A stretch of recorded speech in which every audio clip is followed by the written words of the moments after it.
Alors maintenant, un moment très important. Après 15 jours où elle est partie un petit peu, j'ai vu la presse, elle a beaucoup parlé de ses vacances entre Hollywood, c'est ça. entre Deauville, Bord de la Hollywood et Manche, ici ouais. les Moulineaux. Voici Charlotte Gabri. Alors Charlotte, l'émission n'était pas pareille quand vous n'étiez pas là. Ni vrai. mieux, ni pire, pareil. Merci Michel. Allons-y. Michel Leb, bonjour. J'ai un peu la pression déjà parce que je vous aime beaucoup et surtout parce que justement je reviens de vacances, donc ça fait 2 semaines que j'ai pas fait l'émission, donc j'ai plus trop tous mes repères parce que normalement Camille Combal il est toujours assis à ma gauche et là il y est pas, enfin il est décalé, donc je veux qu'il y ait du changement.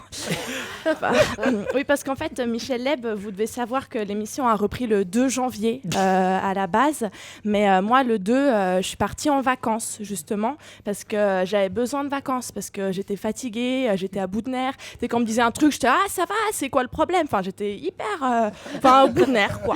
Donc je suis allée me ressourcer, mais pendant toute la semaine de mes vacances, j'ai pas arrêté de penser à l'émission. Je me disais est-ce qu'il va y avoir du nouveau? Est-ce qu'on va peut-être me remplacer par une autre? Alors je tiens juste à dire que si vous aviez pensé à me remplacer par une autre, je m'en fous. Voilà, ça me fait ni chaud ni froid. Voilà, enfin un peu froid quand même parce que Michel, je pensais qu'on avait une autre relation. Pas vous, Michel Leb, je parle à l'autre là, Drucker là.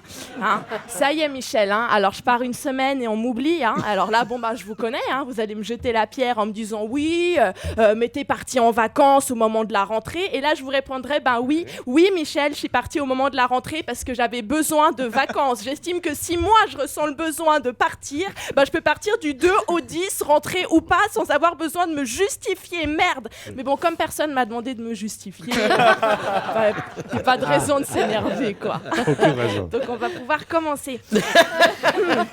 Alors Michel Leb, bonjour. Vous êtes là pour nous parler de votre pièce Drôle de père. Donc moi, ça me parle beaucoup parce que je dois vous avouer que j'ai toujours rêvé d'avoir un père comme vous. Vous êtes beau, vous êtes drôle, cultivé, talentueux. Si vous aviez été mon père et qu'on avait habité ensemble dans le nord de la France, je vous aurais pécho. Alors, c'est vrai que nous, les femmes, on aime les hommes mûrs, qui ont de l'expérience. Moi, mon chéri est plus vieux que moi. Et avec lui, c'est toujours l'amour, comme au premier jour, puisqu'avec Alzheimer, chaque jour, on doit refaire les présentations. Ça, c'est chouette. Alors moi, j'ai une technique pour savoir si le mec que je convoite est trop vieux pour moi ou pas. En fait, j'attends son anniversaire. Et si je paye plus cher en bougies qu'en gâteau, c'est que le mec est trop vieux. Voilà, c'est simple. Enfin, moi, quand je vois mes parents, je me dis que j'aimerais être comme eux plus tard parce que ça fait plus de 30 ans qu'ils sont mariés. Mon père a appris à refaire les petits plats de ma mère pour faire à manger comme elle. Et ma mère a appris à refaire la signature de mon père pour se faire des chèques. Enfin, le vrai échange, quoi. Moi, contrairement à votre personnage dans la pièce, j'ai jamais eu des vraies tensions avec mon père. Bon, mis à part le fait que c'est lui qui a choisi mon prénom, Charlotte.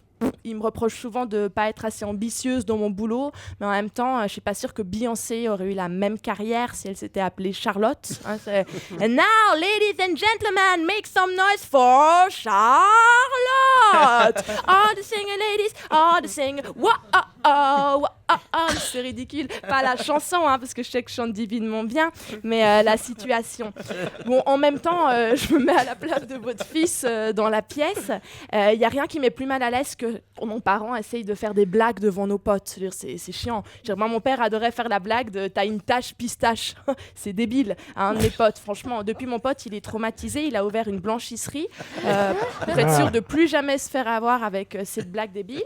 D'ailleurs, j'en profite. La blanchisserie est vraiment sympa, sa blanchisserie. Elle est dans le 12e, rue Doménil, 8 rue Doménil. Voilà, j'en profite pour faire de la pub à mon pote. Et si vous dites que vous venez de ma part, vous venez de ma part et ça, c'est quand même cool. Voilà. Bon, on n'est pas là pour parler de la blanchisserie, mais de votre pièce. En tout cas, moi, j'ai hâte de la voir. Michel, merci de m'avoir écouté et j'étais ravie de parler un peu de tout avec vous. Merci beaucoup. Charlotte Gabri. Quel retour, Charlotte! Ah là là. Et elle est de retour sur scène, théâtre de 10h. Attention, l'horaire a changé, c'est 21h30. Le rire a changé? Le rire. L'horaire. 21h30. L'horaire. Et c'est toujours un spectacle européen du jeudi au samedi. On applaudit Charlotte. Qu'on peut revoir sur europe1.fr.